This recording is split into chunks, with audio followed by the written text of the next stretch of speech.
We think the modified plate might be doing a touch better, but our problem is soil moisture. We're not. No, what's happening, this is getting clumped and not letting it cover. That's supposed to be cleaning it off. Thatch and all is probably getting hung a little bit. To say we're stressing that tongue is an understatement.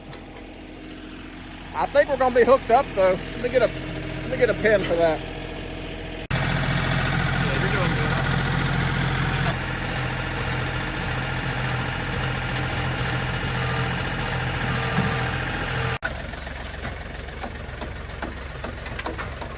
So these are the plates we tested with, and there's a ton of openings. I think this had like 20 openings in it. So we are going to be using a corn plate, which had 16 openings in it.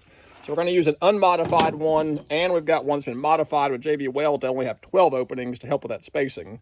So right now we're going to run a test with some cheap black oil sunflowers and see which plate's going to drop it better. Yep, perfect. So that's the unmodified one. I can definitely tell the spacing is a little bit more than that other one. Yeah. Clip him. And then this one's been modified with the JB Weld, so seed should not get picked up in there. And I'll close that one. Let's see if that one spins.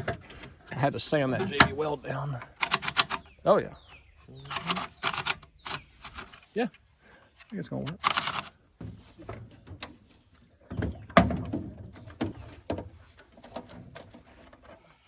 Put a couple pounds in here, just enough where it pretty much covers that green down in there. A little bit more. That seed size is really close. We're planting number 5 clearfields. These are really close. All right. That's exactly what I'm doing. We'll lift it up and see if I can just spin it. I would not try to go here. I would go No, we'll stay high. all that kind of focus sometimes is afraid to be too wet.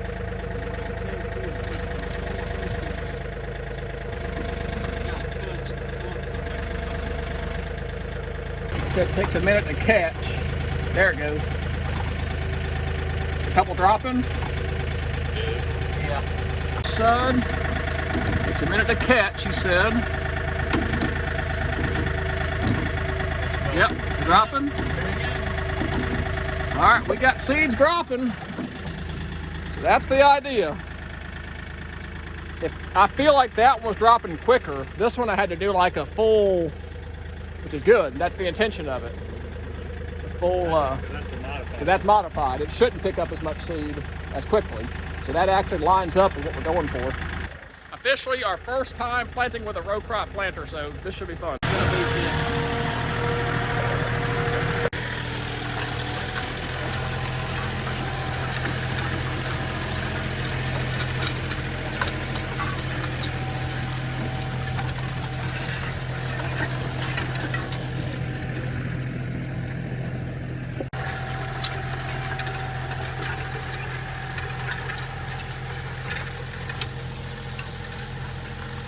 Just as we suspected, Brandon says we're dropping seed, and the spacing, I think, is dynamite. It's every 6-8 inches on this side. Is it a little bit more on that side? That should be the last one, right? Yeah, that should be a little bit less. There's one. Here, it dropped 2 right here. Right there. Yeah, that spacing is wider. Yeah. So that modified plate might be the ticket. We think the modified plate might be doing a touch better, but our problem is soil moisture. We're not. No, what's happening, this is getting clumped and not letting it cover. That's supposed to be cleaning it off. Thatch and all is probably getting hung a little bit, maybe what's hurting you. So we're definitely dropping seed in rows here, but we're not closing it up.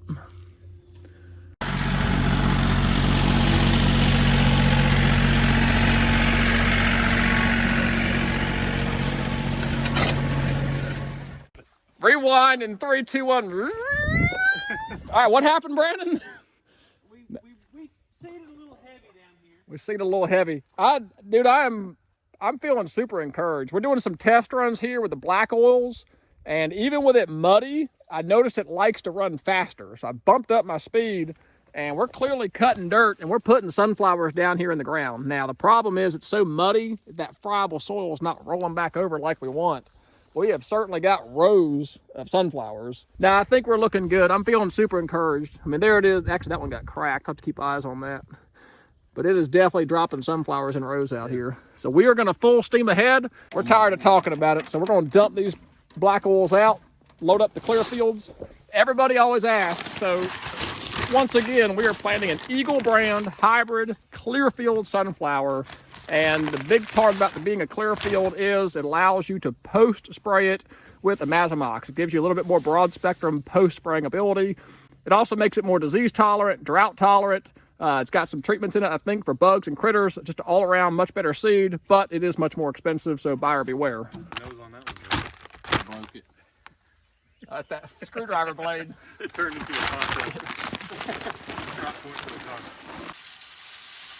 The shape's a little different and a little smaller.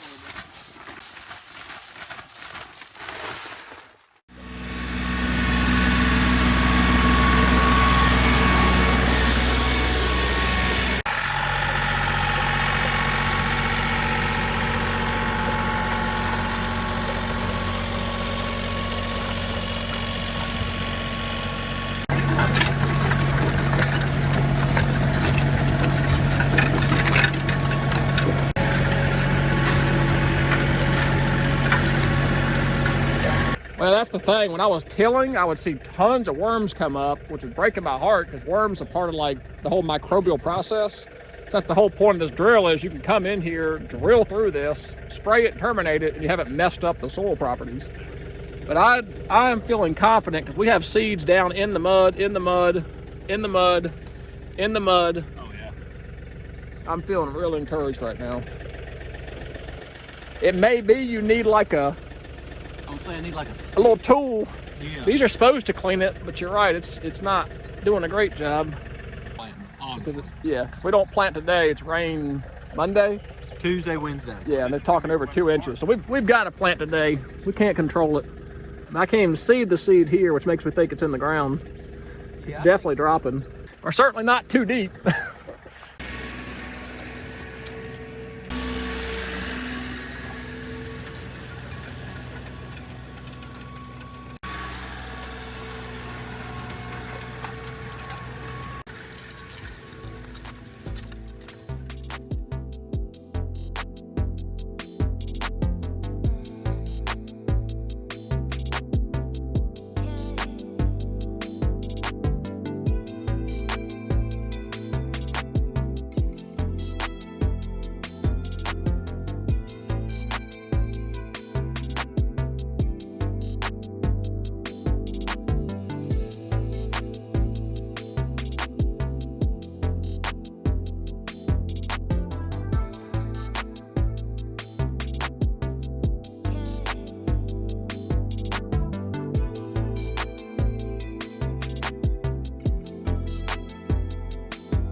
We're about 2/3 of the way through, and I have to say, this is pretty slick. Be able to run down there 2 rows at a time, drop it right in the furrow. I'm doing really good on seed. I can tell it's much more efficient than broadcasting. To be determined still as far as germination rates with the muddy soil out here. But I did hop off here, just double checking. I spin the wheel, seeds are dropping. So we are in business out here. There's no doubt about it. Picking up these sunflower seeds and dropping them. So we're planting. It's just moving really slow because they're all metered out much slower than doing a broadcast spreading, but that's the whole point of it. So Brandon is out here spreading our fertilizer, and he's actually running back over these furrows where it's muddy to help close them back up. So he's actually using his time in the field efficiently to help close up these furrows while he's putting out the fertilizer. Because when we did the new planter walkthrough, I told you the guy had started rebuilding some of these parts, but he hadn't fully got to where he had the boots on here. So we're not currently fertilizing, but the goal for next year, of course, is to have the fertilizer fixed. Everything spins and works, so just don't have the drop tube set up. Next year, we'll be doing this in one pass where we're cutting, fertilizing, and seeding.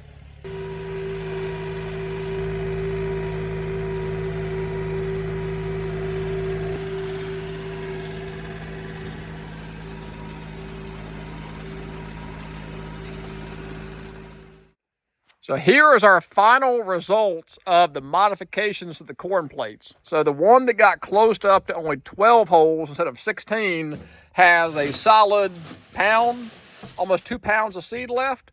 Now we go over here to the corn plate that had 16 holes, and well, you can see there's not even half a pound left in here. So that actually made a big difference. So what I need to do now is see which one performs better. I've actually got a really good idea because I know the right side was the one with the modified plate, and I was running my rows this way, so I have a really good idea of which one's going to perform better. The JB weld appears to have held up really well. You can see it right here. It actually didn't punch out at all. Over time it may wear out, but that modification might have worked just perfectly, converting that corn plate from 16 to 12 holes using JB weld. We're always testing stuff. Somebody told me we can adjust these sprockets here. We can adjust the chain.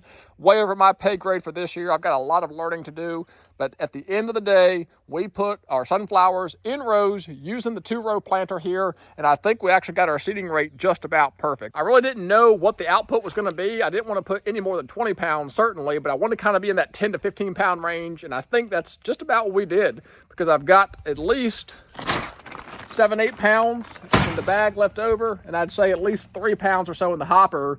So, and I planted 3/4 of an acre right here, burning up the rest of that. So I think we nailed it. I think we put about 10 pounds in that back 1.2 acres, and then another 5 or 6 pounds right up here in this 3/4 of an acre. I think we might have just nailed our planting.